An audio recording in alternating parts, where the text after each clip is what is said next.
আসসালামু আলাইকুম, সবাই কিরম আছেন? এক ভাই কমেন্ট করছিল যে ভাই আপনাদের চাং মারা কিভাবে করা, তার একটা পুরো ভিডিও দেওয়ার জন্য। সবাই জানেন যে আমাদের এখানে 3টা চাং আছে। তো যারা আমার ভিডিওটা অনেকদিন ধরে দেখেন তারা তো জানা নেই। আমি এর আগে চাং নিয়ে হইলে ভিডিও দিয়ে দিছি।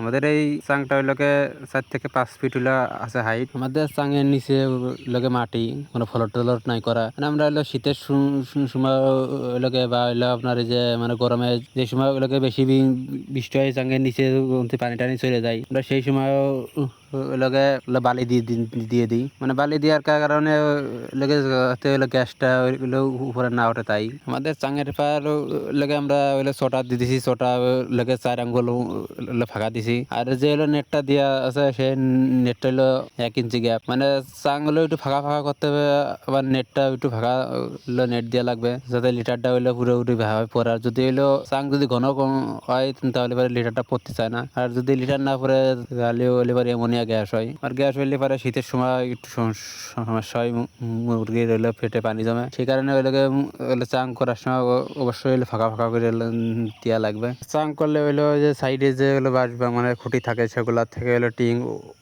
কমের পার 8 ফিট হইলো হাইট দেওয়া লাগবে। আমরা ওইগুলোকে লিটার ওইগুলোকে মুরগি হলো বেচার পরে ওইগুলোকে পরিষ্কার করি। যারা ওইগুলোকে মানে লিটার কিভাবে পরিষ্কার করি সেটা যদি কেউ দেখতে চান তাহলে এই ভিডিওর কমেন্ট বক্সে আমি ভিডিওর লিঙ্ক দিয়ে রাখবেন। সবাই ওই লিঙ্কে দিয়ে আসতে পারবেন। আমাদের কাছে ভিডিওটা ভালো লাগলে সবাই একটা লাইক করেন।